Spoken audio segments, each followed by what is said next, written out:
Hello, ladies and gentlemen. Welcome to Inside UCOM. I am Navy Petty Officer 2nd Class Sean Castellano. I work for AFN Stuttgart. I am joined here by United States European Command's J9 Directorate. I've got Colonel Kyle Simpson here with me and Mr. Jose Colon. So, gentlemen, first things first, thank you for joining us. We really appreciate you coming out here.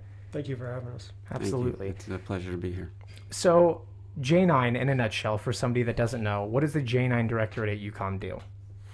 So the J9 Directorate, which is the Interagency Partnering Directorate, really is focused on the civil-military component of our relationships here in Europe. Okay, so with that being said, I want to jump it back to about a year ago now. We're sitting here recording this interview. It's March 2021. So back in March of 2020, COVID really started to impact Europe as a continent. So what did J9's workflow kind of look like when COVID really started to impact us over here? So it's interesting.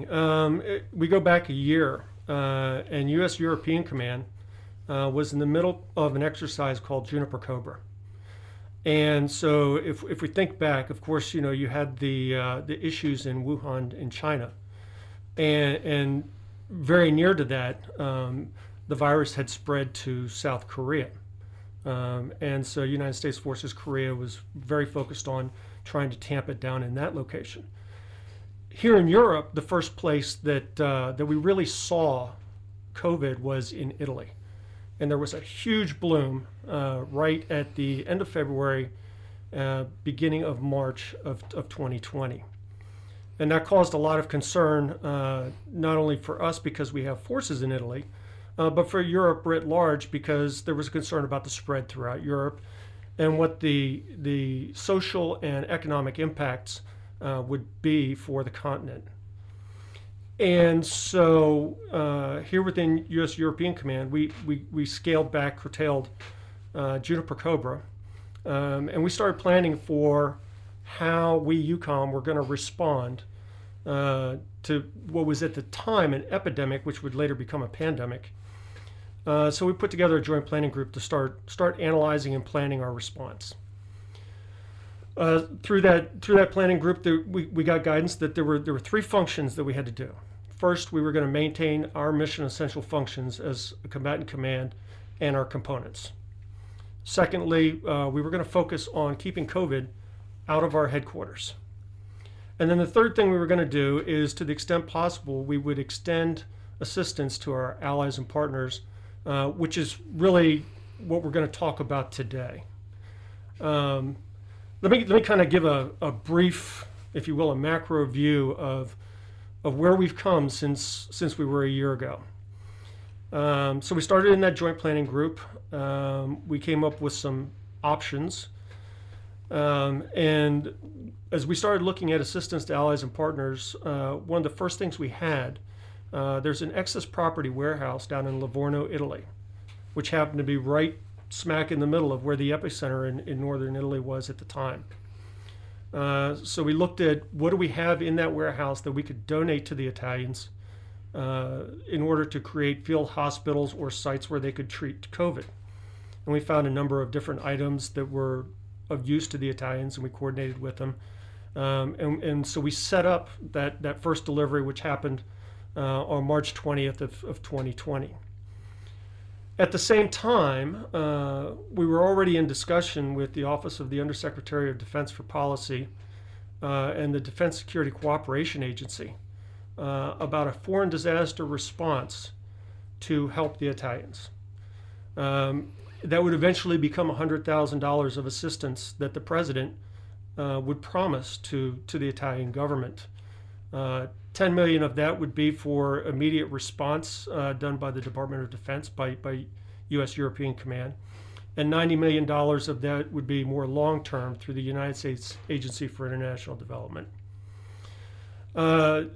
So it was in April that the president's directive came out, and we received authorization from the Secretary of Defense. And as we got the funding, we started contracting locally. And as we talk about everything that we've done here in Europe, because there was concern about impacting the domestic supply within the United States as COVID started to bloom there. everything has been contracted locally here within Europe. So we started doing that contracting, $10 million worth. In that case, primarily for personal protective equipment, or what we call PPE, and then for sanitizing agents.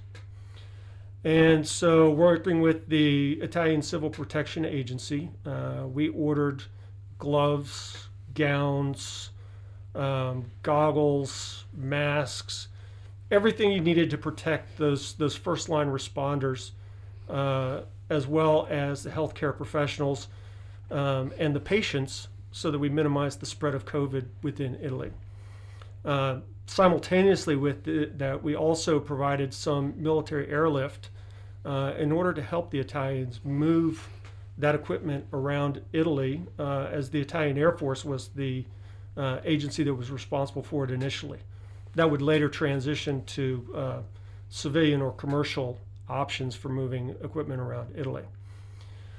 So that was the first response. Everything was focused on Italy, but we knew at the time that this was going to spread, and there were going to be other countries, particularly those that are not extremely highly developed, that were going to have issues combating COVID, and they were going to need assistance.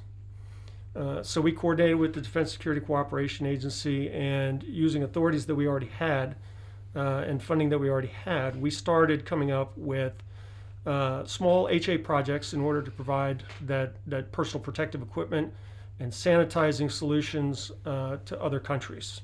Okay, so I want to clarify a couple things. I want to jump back here a little bit. About a year ago, you said March 20th, the first supplies started rolling out to Italy. And then that acted as a bit of a catalyst, if I'm understanding correctly. And then you guys started to support the rest of the continent here. And just to clarify, how do those requests come to U.S. European Command from our allied and partner nations? So generally, the different ministries are in charge of the COVID response in each country. Usually the Ministry of Health, or sometimes one of the other agencies like a FEMA equivalent, has the lead. But they look at what their internal requirements are, and they usually reach out to the U.S. Embassy and say, hey, these are the types of things that we are in need of. Eventually, they get to the Office of Defense Cooperation, which works directly with our Humanitarian Assistance Office, and they put in projects for those requirements. We staff them, we review, we staff them here if they are under $75,000, which is what we consider a minimal cost project.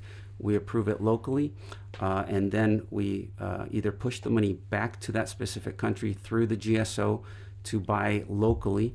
There's also a RIPSO office, Regional Procurement Service Office, so high dollar items can be purchased through that office. If they are larger dollar projects, anything above $75,000, we don't have the ability to approve locally, so we send them up to the DSCA, we get them approved, and then we send them out to the executive agencies for contracting. Our primary agency is MedCom, that has an office here in Germany.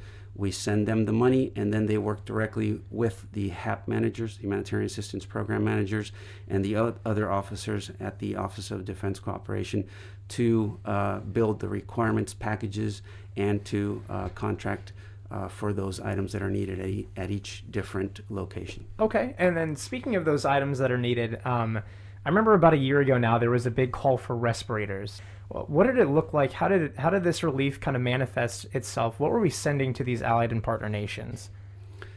In the beginning, it was mostly PPE because there was a shortage. Everybody was looking for PPE. As we developed from phase 1 into phase 2, like the Colonel mentioned, we started getting into longer term assistance where the countries could pretty much get their own PPE, but they needed assistance for other items.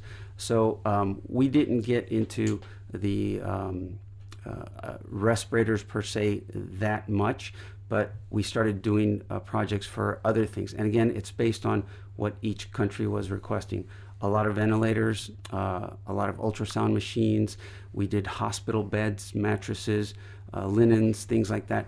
A lot of the things that are needed in the ICUs immediately is what the types of things that we ended up providing or are still in the process of providing in some cases. Okay, makes sense. So I can only imagine it's been a pretty busy past year for both of you gentlemen. Is that correct? I'd say that's a very fair statement, and I'm gonna let Jose expound upon this. So part of this is, there's the old saying, you go to war with what you've got. Well, we've had to go to war against COVID with what we've got, and so, the Overseas Humanitarian Disaster and Civic Aid, or ODACA office, really is a two-person office. And so with all of these projects rolling in that had to be staffed, that had to be make sure that everything is done right, I had two people to do that. That's Jose and then his supervisor, Mr. Claude Galuzzo. Keeping up was very much a challenge, and a credit to both of them. Over the past year, I think they have put in comp time hours every single week to make sure that these projects have stayed on track and are getting out in a timely fashion. Additionally, I did augment that office with one of my civil affairs NCOs in order to provide additional capability. It would have been nice to have another program manager and a budget analyst in the office, but you go to war with what you got. Mm-hmm. And so, those were some of the challenges that we faced. But they've done a fantastic job of getting these projects out the door so that the contracting agencies can put the right materials into the ODC's hands to donate to the countries.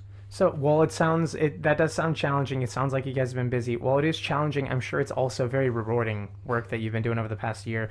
What are some of your guys' most memorable moments you've had since the start of this thing here? I wouldn't say there's any one particular memorable moment, but we get a lot of feedback from the different ODC offices and HAP managers, and they let us know when projects are actually put or items are put into the hands of the partner nation when they receive them, the different clinics, the hospitals, and seeing those photos is pretty rewarding.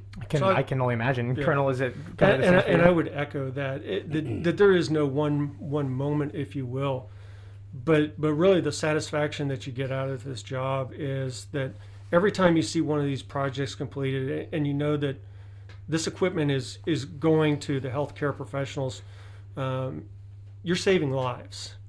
You're saving lives in those allies and partner countries, but we're also strengthening our relationship with those countries, because what we want them to understand is that the United States wants to be their global partner power of choice, and it doesn't just mean for defense of the Euro-Atlantic area. Yes, we're here with hard power, but we're also partners in this fight against COVID.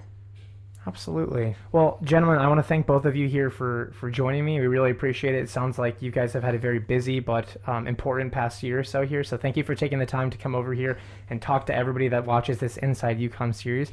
We really appreciate it. Absolutely. It's been very great to come over here, and we hope that everybody will kind of understand this little piece of what's been going on that has been sometimes underknown, but we're out there putting a good face out for EUCOM and for the United States government with our allies and partners. Thank you for having us here, Sean. Absolutely. Thank you.